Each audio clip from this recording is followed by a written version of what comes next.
Welcome to America's Commercial Real Estate Show, your source for market intel, forecasts, and strategies. Hello, I'm Michael Bull. Thank you for being with us. Our show today is brought to you by my company, Bull Realty, for custom asset and occupancy solutions.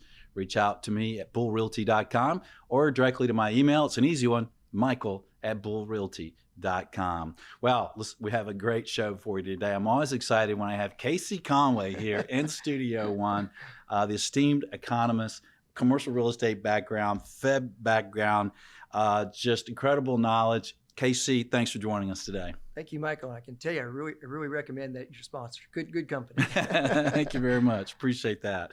And what I'd like to ask you about is kind of what I think my audience wants to know from a real estate economist with your background is like, what should we really expect in 2025? Here we are in January of 2025. We got a new president about to be put into place, kind of a lot of things changing. First of all, let's talk about mortgage rates, right? Because we've seen the Feds dropping their rates a little bit over the last several months, but interest rates for mortgages, the more long-term rates, haven't dropped. I guess the 10-year staying high. What should we expect in 2025? I think I'd say deja vu, uncertainty remains. Here we thought we got through the elections, assassination attempts, Biden stepping aside. We got rid of all the uncertainty, right? No, we didn't. And it's amazing to me that here the Fed does 3 rate cuts, one big 50 basis point one, but they cut by 100 basis points, and the 10-year and the 30-year mortgage go up 100 basis points. What in the heck is going on? The market doesn't believe the Fed. They have no confidence. And so I think the other thing the market is realizing is with our record deficit spending, a change of government, that uncertainty risk is back in, and they want to be rewarded for duration risk. So the government's got to issue a lot of debt coming into the new year, and so the market's saying if they're going to pile on all this new debt and this new Treasury issuance, I want some reward for that duration. So I think the Fed is really the one that's caused this problem again by not understanding transitory inflation, rate cuts, et cetera. So they're screwing with our industry. Yeah, and speaking of the Fed and their rate cuts, I guess what we're hearing is they might reduce rates a couple times, maybe now in 2025 by 25 basis points. Is that kind of what you're hearing? And will that have much of an impact? And with Trump being president and his relationship with the Fed, is there an impact there? No, I think there's no love lost between Jay Powell and Donald Trump, and he's got 2 more years to go. I don't think he's going to do anything to assist Donald Trump going into the first 6 months of his administration, especially with the uncertainty around what do tariffs mean, what do all of these, what does the DOGE program mean, the Department of Government Efficiency, these items. So I think the Fed is done. They're going back on pause mode. And so the January meeting in the first quarter, I think really in the first half, we don't get any more Fed cuts. And they're going to wait and see this play out. And if it doesn't work out, then he'll just say it's all Donald Trump's fault. His tariffs, his DOGE, all of his policies. And the Fed sits back and says it's not us, it's Donald Trump. Yeah. Well, I'm hearing a lot of things in the real estate market that rates are kind of, they expect them to be stable. It's like a lot of the sellers are saying, look, we don't expect rates to come down much if at all, and we're ready to sell. Buyers kind of, hey, we're at normal historic rates, so while there's been some value changes, we're ready to go. Is that smart thinking if you're kind of trying to anticipate what mortgage rates, commercial mortgage rates would be in 2025, that's kind of steady to where we are? So I think this is where we get the true price discovery, 2025. And, kind of as I said, last year we were still on vacation over there in Egypt near the river Nile and hoping things would, go back to low rates and the Fed would cut 5 times. And I think the market's come to accept. It's not that we can't handle 4 to 4.5% 10-year treasuries. It's just the speed at which the Fed took us to that transition. So now we've had a year, 2 years to try to adjust and deal with that and work with the mechanics of the property's cash flow and bringing some equity in or revaluing the asset. And I think now people are saying, let's just move this asset on. I'm either going to trade out or I'm going to double in. I'm going to put some capital into this asset. I can make the numbers work in a sub 5% 10-year treasury. But if we get that 10-year to 5%, which it sure seems to want to jump there right now, then I think we're in trouble. Just as the commercial real estate market can't handle a 5% plus 10-year treasury, the residential market can't handle 7% mortgage rates. And that's where we're at. Yeah. And to speak of the residential market, that's a big part of our economy, right? So what do you expect moving forward this year? So your home safe, if you own it, whatnot, it's not Mhm. going down in value. We had another 4.5% this year that it went up. We had the fewest number of existing home sales since 1995. And on new construction, we've seen multifamily pull back from 500,000 starts to about 300,000. So we're going to see less multifamily units. So any of you that are, or your listeners that are in there multifamily, it's going to be okay. The second half of this year, 2025, is when we're going to see things rebalance in multifamily, rents start to grow where you need them to grow. The challenge really, though, is on the expense side. What do we do with that big, bad, evil property insurance number? That is really, if we could just get that tamed, a lot of these numbers would work a lot better. And then after the 2 hurricanes in Florida, it's probably affecting us in the Southeast and Gulf Coast a little bit more. Yeah. And you mentioned DOGE, the Elon Musk kind of leadership, I guess, Department of Government Efficiency.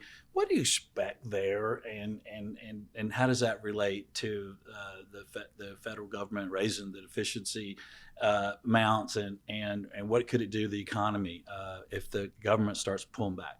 Yeah, I think it's real, and I think we have to do it. We can't continue to pay $1.2 trillion a year interest on our deficit, which is more than defense or Medicare. So we can't continue to do that. And the president was elected on do 2 things: fix the border and immigration, and fix the fiscal debt situation. And so I think they're going to do it. I think he's got 2 bright guys to know how to do it. I would forecast that if any of you have assets in the DC, Northern Virginia, Maryland market, you might want to sell those pretty quickly. And if you're hanging out in the Dakotas, you might want to maybe consider buying something, because if the people don't get cut and don't retire and go away in DC, I think Elon and Trump and whatnot, the DOGE team, are going to relocate government jobs out of DC to Fargo, North Dakota, and you're not going to be happy. They are going to get this done. Whether they get $2 trillion done or not, I think they'll get $1 trillion, and at least $1 trillion. And Trump needs that so that he can implement some of the tax type stuff and policy that he wants to do. And you mentioned the border and Trump's, and then the illegal, I guess, people here and deporting some of them. What do you expect there, and how might that impact commercial real estate?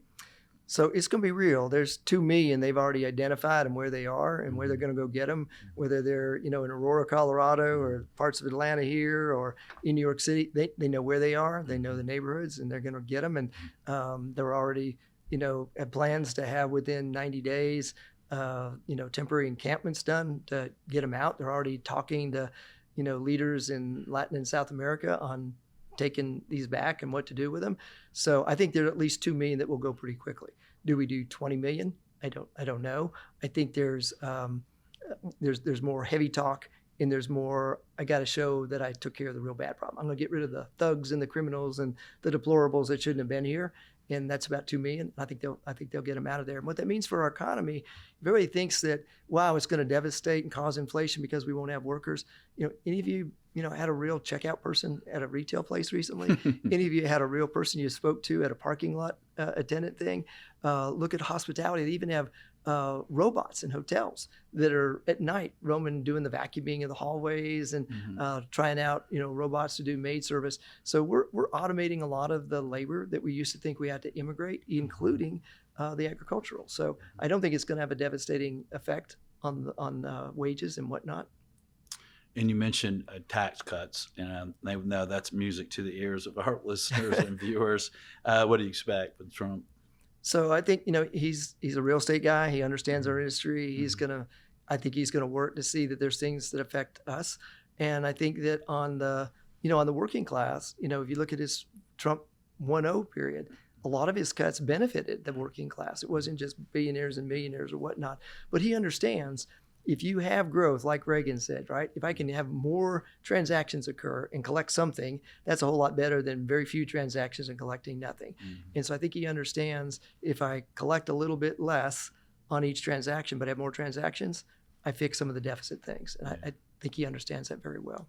What about regulatory issues and bureaucracy, as far as, it seems like part of the housing problem and out there, affordable housing is this costs so much to permit and build and zone and get these things up. And do you expect some relief there? So we all know that real estate is local, and it's that local regulation that destroys us. And so how much can the federal government do to say, we're going to mandate more affordable housing, or we're going to force zoning here? They can provide carrots, but there's very little stick that they have behind them. It's at the local level. So when we look at the regions around the country, if you're in places out west that just keep piling on more incredible regulations versus in the South and Midwest where they get it and they're pulling some of those back and they're streamlining it, that's where we need the relief. It's going to come at a local level. I don't think Trump can do a lot at the national level. He can do it on things, like EPA and, some of that entitlement or big energy type projects. But when it comes to our industry, we need the local folks to get it. And maybe some of them aren't going to get that after this election. Yeah, good point. And we're starting to see some of it. We're starting to see some municipalities allowing conversions of properties that aren't really viable as office and to be redeveloped with other uses. And so we're starting to see a little bit of that. They need to get the tax base, they need to get the people back there, and then cut some of those costs and time periods to get things done. It could really spur the economy. And you touched on inflation. What do you expect moving forward this year? So we're back. If the Fed thought they were going to get on an aircraft carrier and wave the "we conquered it" flag, I hope they put that away. So last summer, April, May, and June, we saw CPI and PPI go flat and actually negative. And that gave the Fed the confidence to say, okay, we'll do rate cuts. We'll pivot. Well, then what we've seen is that inflation grow back to plus 0.2% a month, and the latest reading was plus 0.3%. So it's back to where it was before the inflation cooled a year ago. And the other thing is we're seeing inflation in two very troubling areas that the Fed can't do a lot about. One is services. So services inflation is that really hard thing. It's things like shelter costs, healthcare, energy. Those are running 5 to 7%. And so that's what's running really hot that the Fed can't do anything about with rate increases. The second one is soft commodity inflation. So we're seeing it in things that we really like: coffee, cocoa, chocolate bar, orange juice, and in our industry, aggregates. So because of the hurricanes and everything else, these key commodities that affect food prices and restaurant prices and then construction are all in almost double-digit numbers. In fact, the soft commodities are up almost 50 to 100% over the last 6 months. So if we see those soft commodities and then we see the services and the Fed can't do anything about it, we're at plus 0.3 to 4% per month inflation, which puts us back in the 4 to 5% range. So probably means another reason the mortgage rates may stay where they are. Yeah, if you think that inflation is growing, you want that be rewarded for that risk and that duration being out there further with more inflation. So you're going to want to pad the rate. What do you expect, Casey, regarding oil and gas prices with the new administration, and how might that impact inflation? And do we expect that gas prices could come down a little? Everything has to be shipped and moved around, people, goods. Yeah, so everybody was real worried about, Trump saying I'm putting 25% tariffs on Canada and Mexico. And then everybody panicked and said, well, we get 25% of our petroleum from Canada. That's the really rotten bad stuff that takes a lot of refining for the upper Midwest. It's not going to happen. We are the world's largest producer of oil and LNG gas. The problem is, how do we get it to the consumer? How do we get it to the market? Pipelines, distribution channels. And that's what the prior administration blocked and kept that all backed up. Trump's going to really work to break that down. I think he's going to work immediately on pipeline issues. And so I think we could see oil. My predictions, I wouldn't be surprised if we saw gasoline and oil prices back in the $50 to $60 range by summer. And we see gasoline prices go back to or below $3 a gallon by the summer. We're producing that much stuff. We just got to deliver it to the market. That could really help the economy, couldn't it? Huge. So if you got grocery inflation coming from I can't afford my coffee and my chocolate bars and my OJ, and the kids are upset, and I need aggregates to put in the new fence in the driveway in the house. If those are going up, but I can get my transportation costs down, that's huge. Yeah, and of course it costs less to get those items to you, right? That's exactly right. So it's a balancing act. You got to look at all those, but I think we're in a new norm, or back to an old norm, which is plus 4% 10-year Treasury, more normalized inflation. And remember, inflation's not an evil thing. We all want our assets to go up in value. The stock market went up 24% this past year on the heels of a 20% increase. It's only done that like 5 times in the history of the S&P 500. So inflation helps the things we own go up in value. We do want that. We don't want to go back to 2008, 9, 10, where we have deflation and everything goes down, but we need it moderated. So if we're in that, +2, +0.3% a month, that's manageable. But when you get a distortion like property insurance on a commercial real estate side or a residential side, where your property insurance premium in Florida is more than your mortgage payment, that's not going to work. Yeah. Casey, what do you think about jobs and employment moving forward? Yeah. So we just have, I've been a long time voice of bad government data. Just don't partake of it. The BLS data, it's a survey. It's not real numbers. Go to private industry data like ADP. So we've had 2 bellwethers that tell us how bad the government data is. So mid last year, we had the 818,000 jobs revision. Whoops, we only missed the number by 818,000 jobs. That rattled the market's confidence a lot. That rattled the Fed, which was, I think, the thing that finally put the Fed over to do rate cuts. Because if that was right and we overcounted jobs by 800-something thousand, then they might be really in a problem. So we had that. Now we've had a new one. So many of you didn't pick up on this over the last week or so with the holidays, but the BLS, for the first time ever, just shut off the state of Colorado from employment reporting. It's so bad. They put a new software system in place, and the data is so bad that they said, like a Seinfeld episode, no more labor reports and data for you in Colorado. What do you do as a lender, an underwriter, a banker, an appraiser, a broker? What do you do to know what's going on in that economy to forecast the cash flow and the growth? So that's an unprecedented move, and I'm concerned what we're going to see, especially with this AI. This is ripping the Band-Aid off of why we need more controls and checks and balances on all this artificial intelligence information. We don't know what's going into the computers. We don't know how it's processed. We have nobody checking it, and what's coming out is garbage. So I would say, really, if you're not using ADP data and Challenger Gray on job cuts, go get accustomed to them real quickly here, because I don't think that Colorado is the only state that's screwed up that the BLS is going to shut reporting off on, and I don't think that the software system that Colorado was using, that they only sold it to Colorado. Yeah, and you track some other sources for jobs, right? Yeah, so I look at ADP, I look at Challenger Gray job cuts. So these aren't surveys. These are, ADP tracks over 24 million companies in the processing of their payroll. So it's not a survey of 1,000 people. So I look at that. And so I like good private industry data that's not a survey. Right. It makes sense. Well, let's talk about some of the property types out there. And one of the property types that's done well for a few years now has been retail. What do you see today? What do you expect this year? So, man, I was feeling so great about retail. I did a ULI Emerging Trends program over in Alabama to explain their new report. And it was largely retail concentric. And the good news was that retail was the only property type that had not seen an increase in its loan delinquency. And this was a month ago. Along comes December. TREP says, take that away.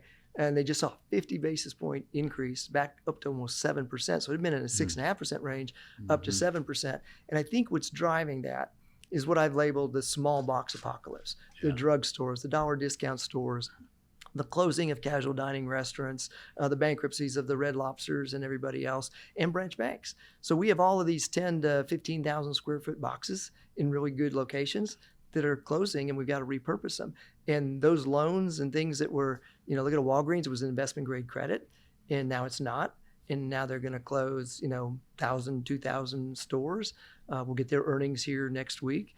I think they'll have positive earnings, but they've got to rebalance the ship from when they diverted away from just the pharmacy business to the healthcare services businesses. So we've got all that to work through, and I think that's what's filtering through on the retail. The big box apocalypse, it's over with. I've surveyed several large markets like Denver and even here in Atlanta. The last one I did in Denver for one of the big box retailers, it was looking at closing a lot of stores, not because of e-commerce, but because of shrinkage and crime, and they don't want to deal with it anymore. Was I could only find one empty big box store in the entire metropolitan Denver area, which is not too dissimilar than, say, Atlanta or, 2/3 of a Dallas. So that's pretty amazing. A lot of these big boxes have been cut up or repurposed. And the other one that drove it home was Barnes and Noble. Barnes and Noble recently came out and said, we want to go back and get some of our stores. We have a new business model concept that's going to have more experiences and whatnot. And dang, all of our stores, they've been repurposed. We can't find anything. We can't find anything to go back into. And then Dick's Sporting Goods, the same thing. They have a new concept. I toured one in Pittsburgh recently, and it's now got rock climbing walls, tennis courts on the roof, a hockey rink outside. So not only do you come to buy the stuff, but you can actually try out sporting equipment and take clinics, and they can earn revenue there. So the big box apocalypse is done, but now we got the small box apocalypse. Yeah, it's interesting. With the recent holidays, I had the roads weren't as crowded around Atlanta. We have hundreds of listings, and I went and looked at a lot of them that I hadn't seen that our brokers have. And as I was driving around, one thing that really jumped out to me was the really huge amount of drugstores that were put in Metro Atlanta in our suburbs. It's like everywhere you go, there's another drugstore, and I would say 30% of them were dark. It's like you put them too close, if nothing else. And it was kind of interesting to see. Let's talk about office. Before we piece on retail. So I would encourage everybody, if you're in retail and you haven't really studied adaptive reuse, this is a new opportunity. If you're a young broker and you want to find a niche, so the small box is perfect for it. So we're seeing veterinarian clinics and things like a Banfield come out of a PetSmart, and they love a closed big box drugstore.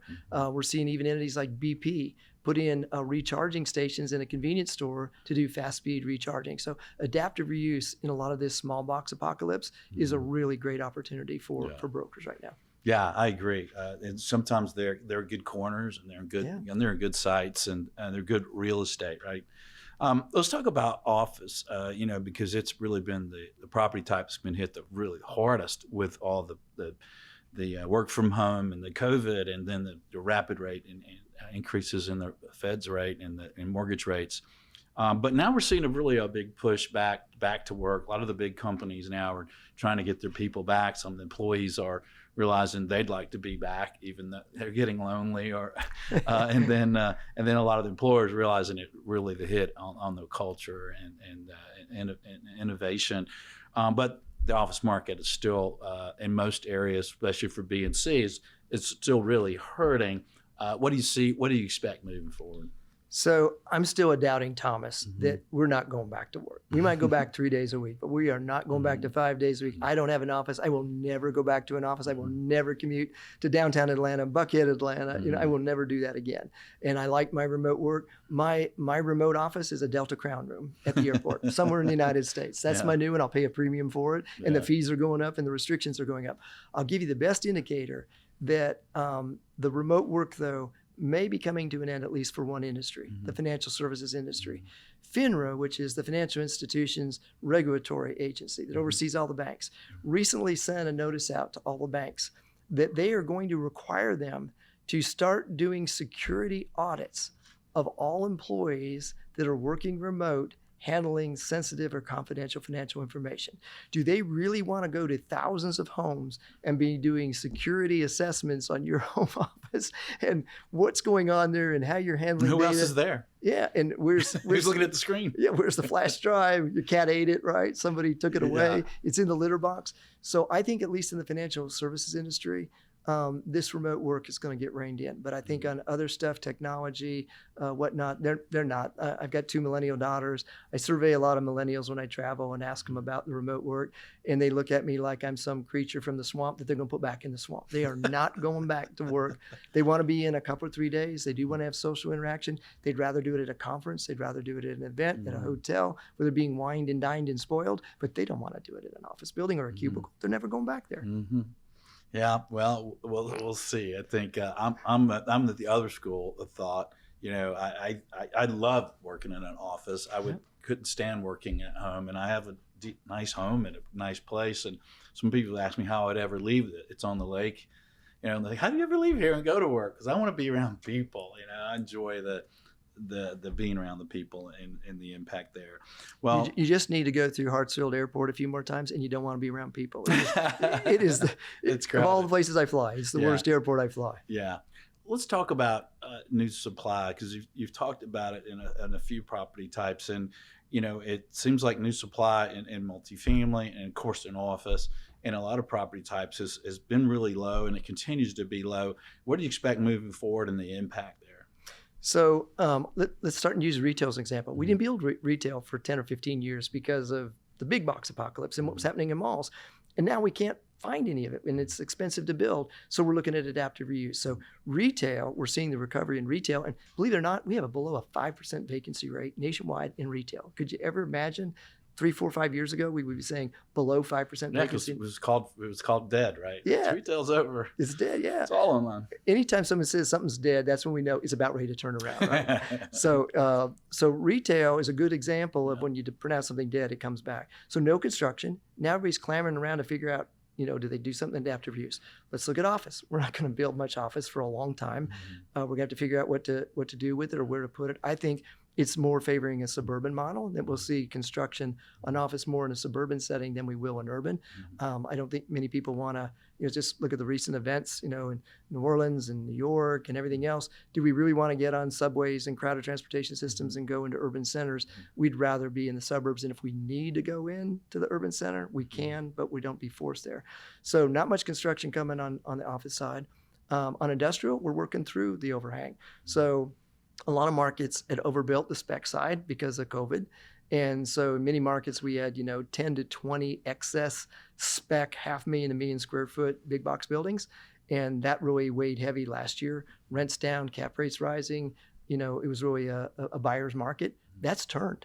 An example here in Atlanta or markets like Dallas, half of that spec inventory has been absorbed. It's gone.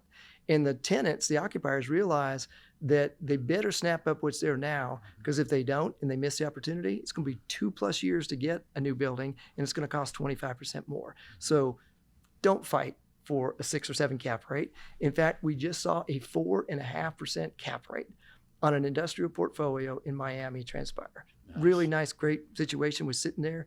4.5% cap rate. Can you believe we're back talking sub 5 cap rates for industrial? Multifamily. The inventory, we've gone from 500,000 plus now down to 300,000 range, which is very, very low. We could go below that. So with us not building much new single family and existing homes not selling, people have got to back up into multifamily. So we're about ready to turn the corner on that one as well. So you look at all our property types, we just don't have the new supply, the inventory overbuild that's going to decimate on a long-term basis. I think we can see rent recovery. Yeah. Well, that'd be good news. And before you go, I'd like to ask your opinion about AI and data centers and the impact there on the economy, jobs, and on real estate. Because I think data centers are a very hot sector right now, and AI seems to be growing like crazy.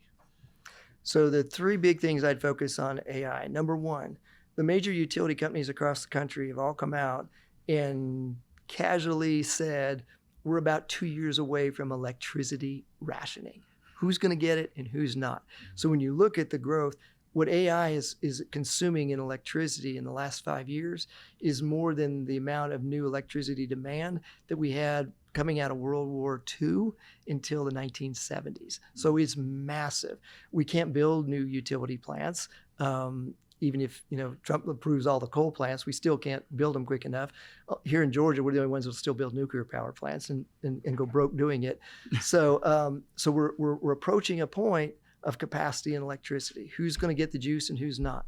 So we're seeing innovative solutions. So we're seeing things like we're pivoting to LNG gas. So where Virginia was the epicenter for data centers, it's now Pennsylvania.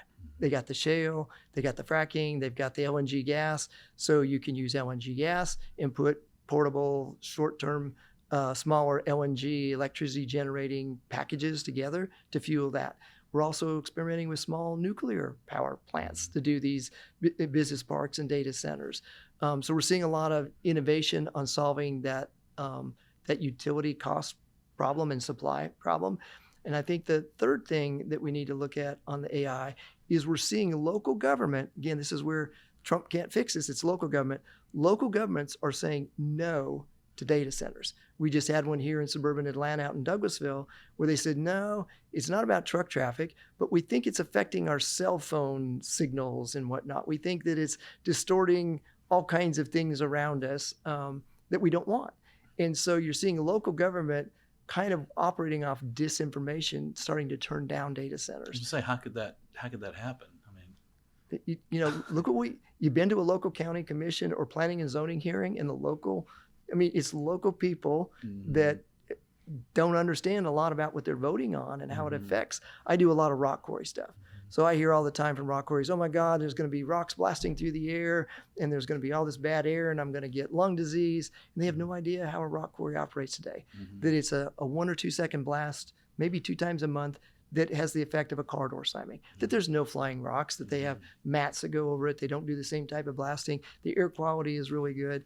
And they don't understand what we use aggregates for. And they don't understand that things like data centers and rock quarries are not a heavy drain on local government services. Yeah. They don't cost a lot. They contribute a lot. Yeah, no school, not much traffic, not much schools. So when you look at the cost impact of a new subdivision, we all want a new subdivision, right? New houses.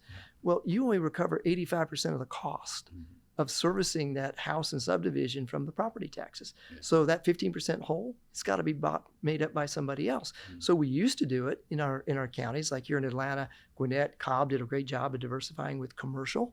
And the commercial, which didn't have a lot of services for schools and all that type stuff, they could fill the gap that the residential didn't pay. So that's part of what's going on. But a lot of these things pay the bill. And as local governments begin to realize they got to pay the bill and take care of things, they might change their mind on some of this stuff. Yeah. Well, excellent information, Casey Conway. Appreciate it. What would you leave our audience with to think about for 2025? Just remember, go back to your, scouting days. If you're a Boy Scout or Girl Scout, be prepared. Uncertainty risk remains. It's a different type of uncertainty risk. Last year, this time, it was, would the Fed really cut 5 times? And I told you, hell no. 1 hour after they said it, I said they will not do this. And it took them 9 months to do it. We've got the Fed back on uncertainty. Are they going to now pause and worry a little bit more about inflation? We also have a little event coming up in January. In October, we were supposed to have an East Coast and Gulf Coast port strike that got kicked down the road because of the hurricanes and the need to get supplies in for rebuilding. They kicked it down the road to January 15th, but only if they got a 60% wage increase. They got it. So it's not about wages. It's about automation and loss of jobs. So I fear that this could go on more than a few days, could go on a few weeks or even months. If it goes on more than 3 to 4 weeks for us in the East Coast and the Gulf Coast, that could be incredibly disruptive because we now process over 50% of all the containers that move in and out of the United States. So all our ag that goes out, all that we manufacture that goes out, all that comes in, it all comes into East and Gulf Coast ports. So that January 15th date, if you need anything, if you need car tires or anything that's being imported, go buy it now. Get it put away. That could be real disruptive. It could affect manufacturing, industrial, supply chains. We might have shortages of toilet paper again. Who knows? So that's one. The second thing is next week, January 6th, is the day that Trump is officially elected president. It's the Electoral College. So hopefully we don't have a January 6th, 2021 all over again. There's no insurrection and that moves smoothly. Hopefully we have a smooth transition in government. But I think that we have that uncertainty risk and we just need to look at where it pivots. I think the biggest thing for all of us in commercial real estate and residential is really paying attention to the yield curve and interest rates. That, we're now at a point of approaching, I might go home tonight and see that the 30-year mortgage hit 7%. It was just below that this morning. That the 10-year is at 4.50. We've reverted the yield curve from the 2-year being higher than the 10-year. So there's now about a 30 basis point spread. If we see that 10-year go to 5 and we see 30-year mortgages go to 7, we have a real problem. Things really slow down. So I'd be watching that and be developing a plan B to what am I going to do? How do I not have a transaction go off the rails? How do I keep it alive? How do I keep it going? What are the things that I need to do? And the last one is, if you think the day of property insurance rates going up are over with, they're not. We've got big ones coming, especially after hurricanes Helene and Milton. So property insurance, the port strike, and really paying attention to the cost of capital. Yeah. All right. Good things to watch out for and to think about. Casey Conway, thanks for joining us, sir. Happy New Year, everybody. Yeah. And Happy New Year to everyone out there. And thanks for joining us. And hey, if you have any questions, you have any ideas for us, reach out to us. My email's an easy one, michael@bullrealty.com. If you need a professional to do anything anywhere in the country, we'll help get you to the right people. Until next week, be sure that you always lead, learn, and laugh, and join us for America's Commercial Real Estate Show.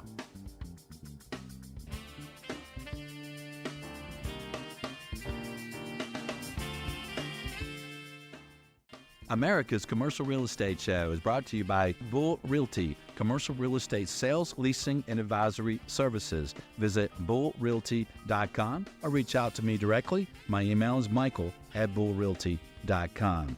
By ShareFile, designed with real estate and other highly regulated industries in mind, ShareFile offers secure digital solution to simplify workflow and improve collaboration. Visit sharefile.com. By Commercial Agent Success Strategies, 21 cloud-accessed agent training videos. Learn more at commercialagentsuccess.com. You're invited to subscribe to the show wherever you listen or watch the show. You're also invited to subscribe to a weekly email announcing the show topic and guests at creshow.com. Thank you for watching, listening, and sharing America's Commercial Real Estate Show.